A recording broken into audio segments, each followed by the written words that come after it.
Hello dear students, how are you? I hope you are fine. Welcome to my channel Law Scholars and Legal Issues.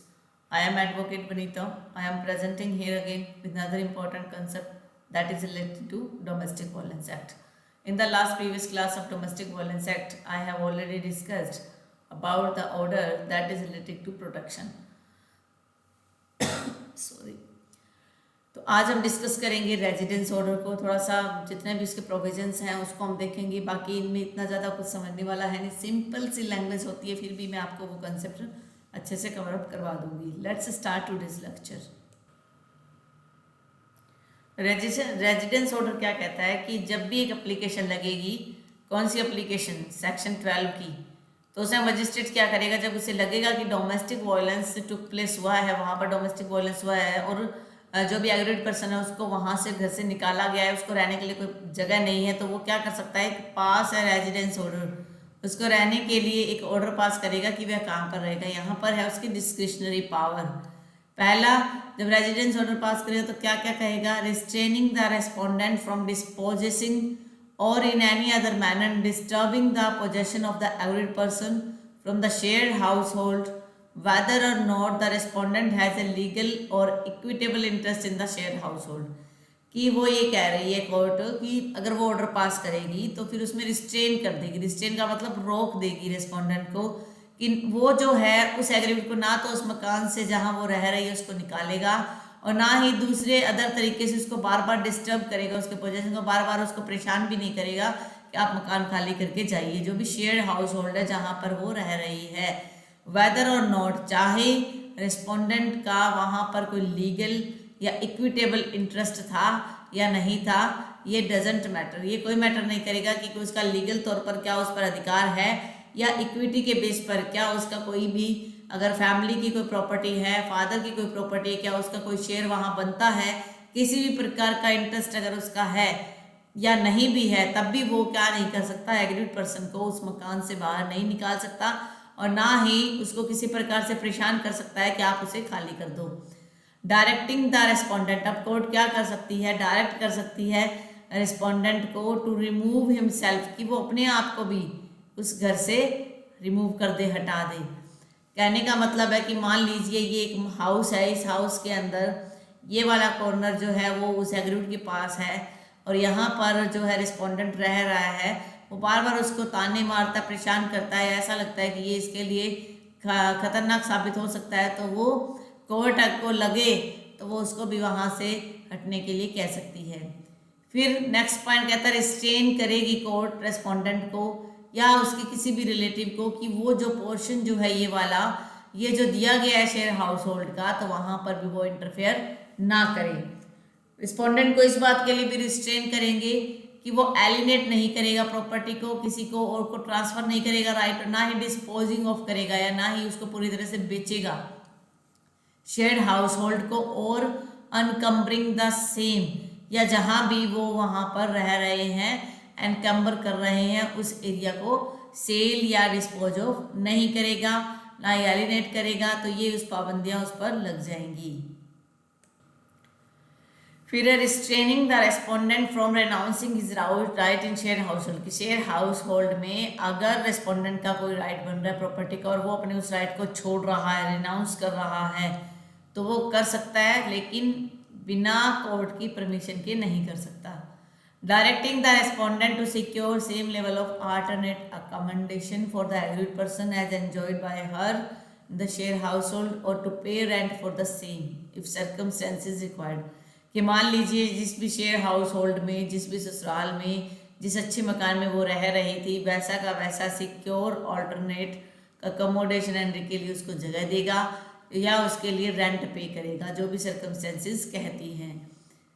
फिर proviso कहता है कि no order under clause B, ये जो be close में जो order है जिसमें आप ये कह रहे हो कि हम रेस्पोंडेंट को वहाँ से आउट कर देंगे, तो उस ऑर्डर के लिए अगर कोई वुमन है तो उसके अगेंस्ट आप किसी भी प्रकार का ऐसा ऑर्डर नहीं करोगे।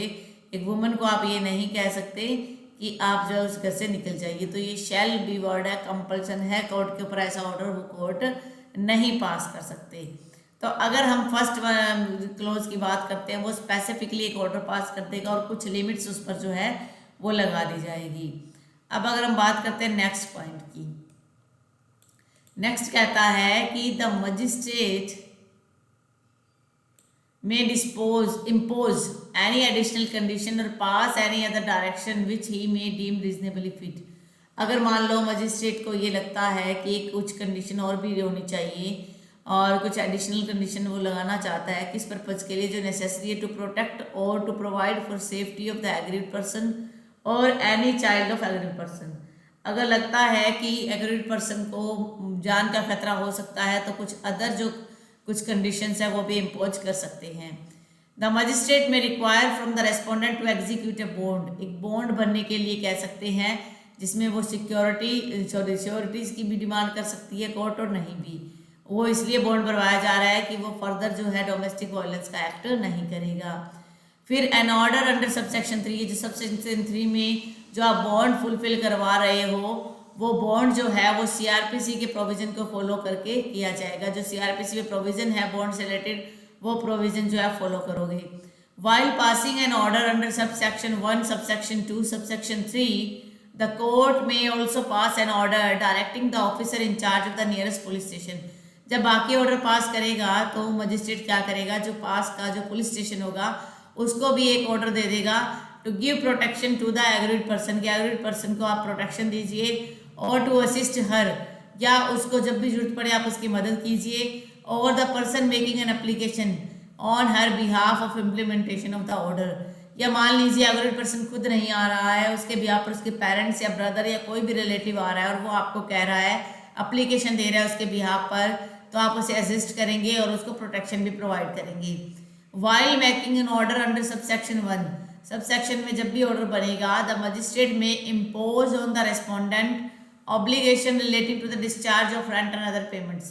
तो सारे के सारे जो ऑब्लिगेशन है रेंट देने का, दूसरे पेमेंट्स देने का, हैविंग फाइनेंशियल नीड, जिससे जो है पार्टीज की जो भी फाइनेंशियल नीड्स है और रिसोर्सेज है उसके हिसाब से ऑर्डर करेगा।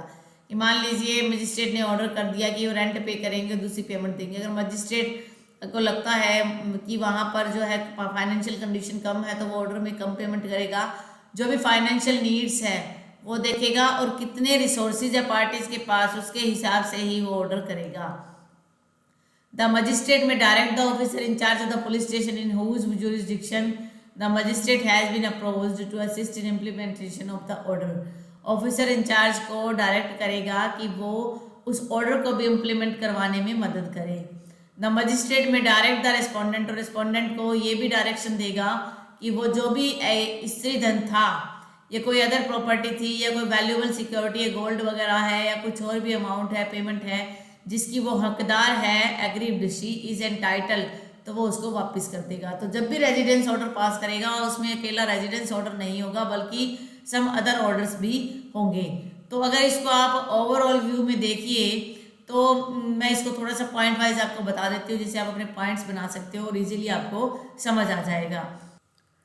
जब आप रेजिडेंस ऑर्डर की बात करते हो सेक्शन नंबर आपके 19 में, तो इसमें क्लोज 1 क्या कह रहा है, पहले क्लोज 1 बताती हूँ मैं आपको।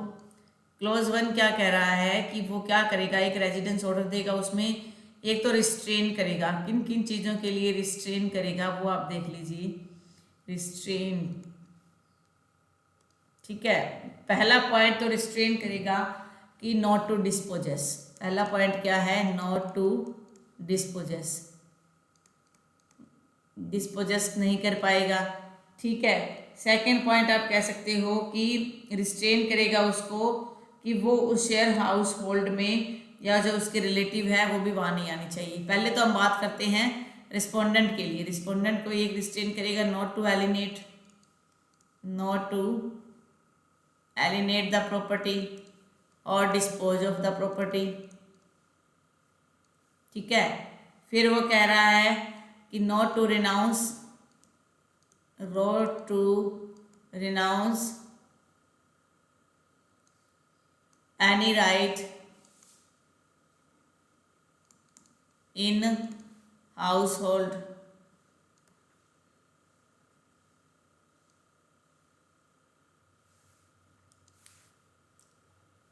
any right in the household।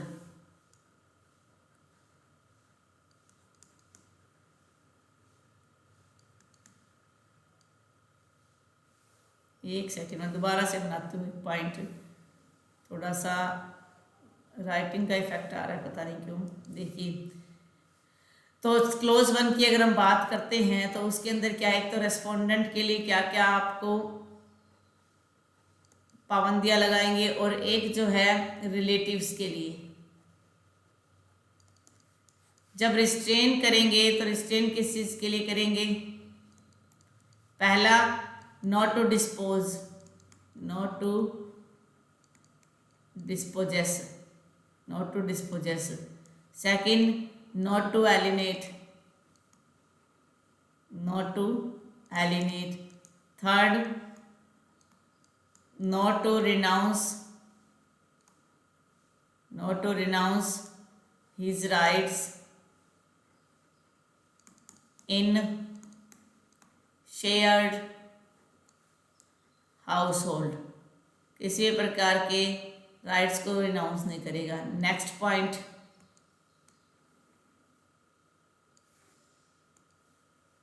Next point क्या कह रहा है?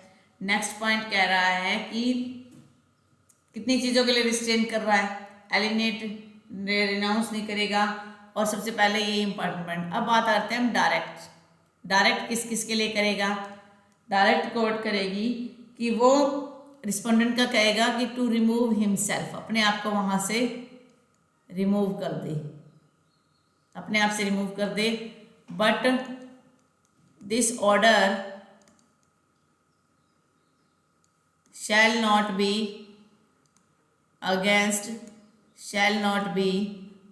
against a woman, एक वुमन के अगेंस्ट आप नहीं ऐसा ऑर्डर पास करते।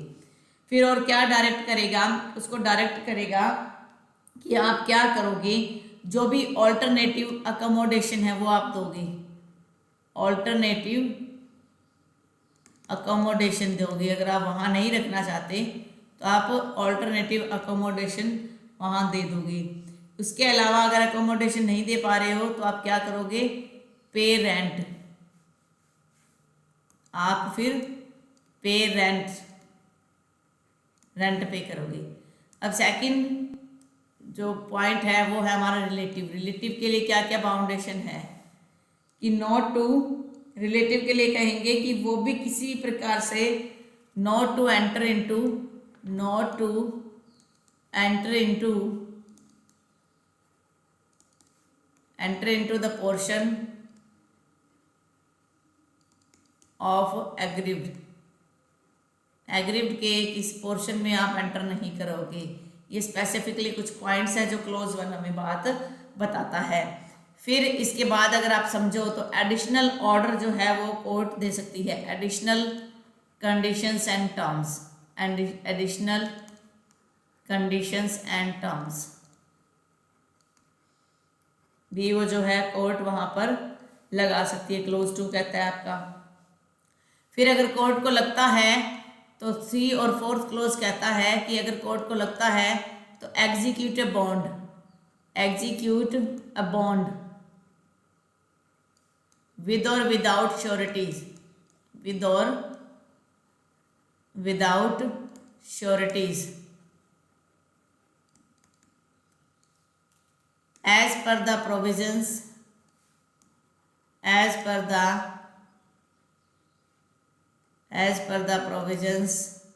of CRPC। फिर फिफ्थ क्लोज में क्या कहा गया है कि फिफ्थ क्लोज और जो भी आपका सेवंथ क्लोज है दोनों पुलिस ऑफिसर से रिलेटेड है, पुलिस ऑफिसर से रिलेटेड है, पुलिस ऑफिसर इंचार्ज। इसमें क्या हो रहा है कि आप क्या करोगे? पुलिस ऑफिसर को कह दिया कि प्रोटेक्शन दोगे एग्रीव्ड को, प्रोटेक्शन टू एग्रीव्ड, असिस्ट, आप उसे असिस्ट करोगे, और assist in implementation of the order, assist in the implementation of the residence order, implementation of the residence order को आप क्या करोगे, इम्प्लीमेंट कर दोगे। तो ये बात इसमें कही जा रही है, ठीक है। फिर कोर्ट ये कह रहा है कि जो भी आपका हमारा थर्ड क्लोज हो गया, फोर्थ हो गया, फिफ्थ हो गया, सिक्स में जो है पेमेंट की बात कर रही है, जो भी फाइनेंशियल नीड्स हैं अदर पार्टीज की वो देखी जाएंगी। क्या देखा जाएगा, एक तो नेसेसरी जो भी रिक्वायरमेंट्स है, नेसेसरी पेमेंट्स दी जाएंगी, but the sources must be considered, sources of the parties must be considered,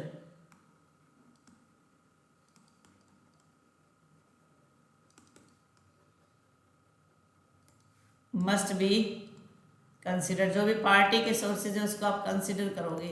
अब एक बार जो एग्रीड है उसके पास अच्छी खासी जमीन जायदाद, अच्छी वो जॉब कर रही हो, दूसरा जो है रिस्पोंडेंट कुछ नहीं कर रहा, तो उस मामले में भी आप ये नहीं कह सकते कि उसको ऑर्डर कर दोगे कि आप इतना पे करो।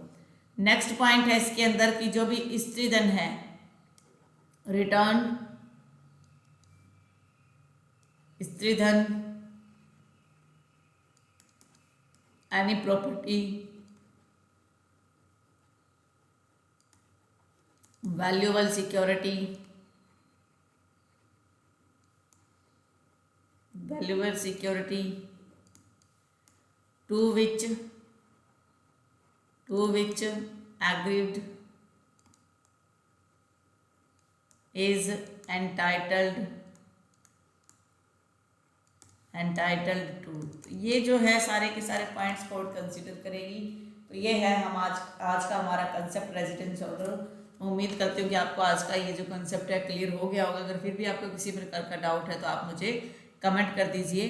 कोरोना के इस टाइम पीरियड में आप अपना, अपने फैमिली मेम्बर्स का, अपने नेबरहुड का ध्यान रखिए। Stay home, stay safe, stay healthy. Thank you for watching and have a nice day.